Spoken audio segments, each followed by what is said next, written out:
श्रीनाथादिगुरुत्रयं गणपतिं पीठत्रयं भैरवं सिद्धौघं वटुकत्रयं पदयुगं दूतीक्रमं मण्डलम् वीरान्द्वयष्टचतुष्कषष्ठिनवकं वीरावलीपञ्चकं श्रीमन्मालिनीमन्त्रराजसहितं वंदे गुरोर्मंडलम।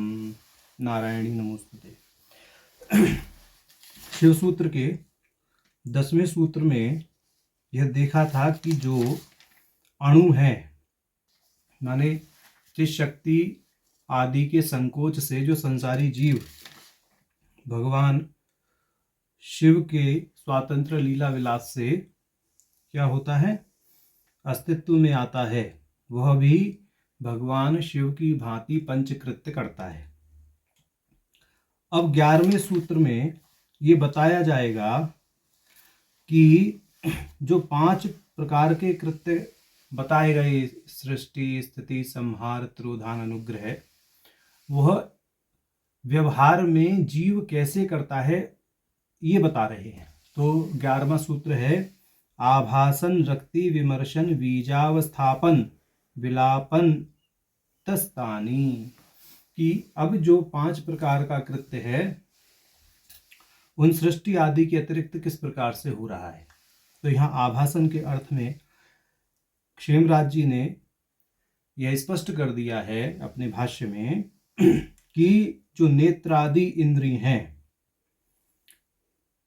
उन इंद्रियों के द्वारा जब कोई पदार्थ जाना जाता है, प्रकारांतर से यहाँ दृष्टि सृष्टिवाद है कि आपकी किसी पदार्थ पर दृष्टि गई तो उसकी सृष्टि हो गई, इस दृष्टि से कह रहे हैं।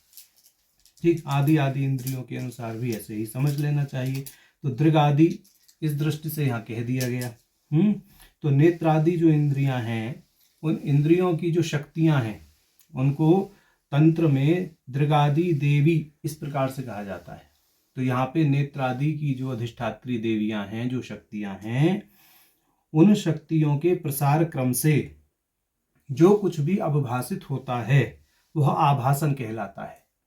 तो जो अणु है वो आभासन कृत्य को इस दृष्टि से करता है। इसके अतिरिक्त है रक्ति। रक्ति का अर्थ साधारण ही है, माने जो आभासित हुआ उसमें रंजित हो जाना, उसका आनंद लेना। तो जो आभासित होते हैं पदार्थ या अवभाषित होते हैं, दृष्टि सृष्टिवाद की दृष्टि से समझना चाहिए। तो जब जीव उनका आनंद लेता है तो वह स्थिति के समतुल्य है। फिर है विमर्शन। विमर्शन के विषय में यह समझना चाहिए कि जो विमर्श का अर्थ होता है ज्ञान, किसी चीज का विमर्श होना माने ज्ञान होने से अर्थ है यहाँ। तो जिस चीज को देखा, जिस चीज पर कुछ देर टिके, तो उसका ज्ञान हमारी आंतरिक चेतना के साथ एकीभूत हो जाता है। एकीभूत तो नहीं कहना चाहिए, मतलब आंतरिक चेतना में उसका संस्कार बन जाता है। तो उस अंतः चेतना में जो संस्कार का बनना है वह यहाँ पर विमर्शन कहलाया गया है। विमर्शन जो संहार के तुल्य है, माने जो देखा उसको अपने अंदर संस्कार के रूप में समाहित कर लिया, ऐसा। अब आगे कहते हैं कि वह जो ज्ञान बना, वह ज्ञान बीज रूप में अब अंदर बना रहेगा। माने पुनः जब उस सृष्टि के अनुसार उस पदार्थ को देखेंगे या कुछ होगा तो उसका जो ज्ञान है वो पहले से ही संस्कार के रूप में रहेगा। उसको बीजावस्थापन बोलते हैं, तो उसको इन्होंने तिरोधान बोला। माने यहाँ पर जो विपरीत ज्ञान है, जो शिव से भिन्न पदार्थ हैं, उनका संस्कार जो अंदर बन गया है वो अविद्या का बीज स्थापित हो गया, तो उसको तिरोधान बोला है। अब आगे बोलते हैं विलापन। इस विलापन के विषय में क्षेमराज जी ने बड़ा अच्छा भाष्य किया है। कहते हैं यदा पुनः तथा अंतः स्थापितम अन्यत वा अनुभूयमानम एव हटपाक क्रमेण अलंग्रास युक्त्या चिदग्निसात भावम आपद्यते।